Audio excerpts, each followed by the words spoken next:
Hello guys, in this video I am going to show you how to defocus the background for a professional looking portrait on the Facetune application.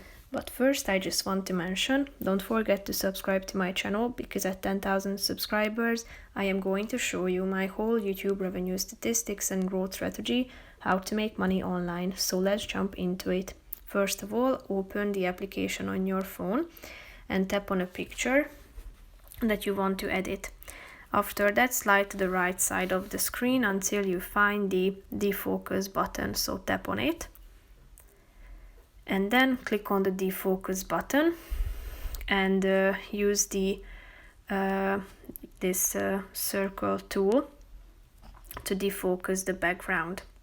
So brush over it and you can adjust it by the help of this scale in the middle of the screen. You can also change the light by tapping on the light button, which is the third one, and you can also use the auto effect, which will do the defocus automatically. If you are done with this process of brushing it over, click on the check mark icon to save your changes. That's pretty much it for this video, guys. See you in the next one. Bye bye.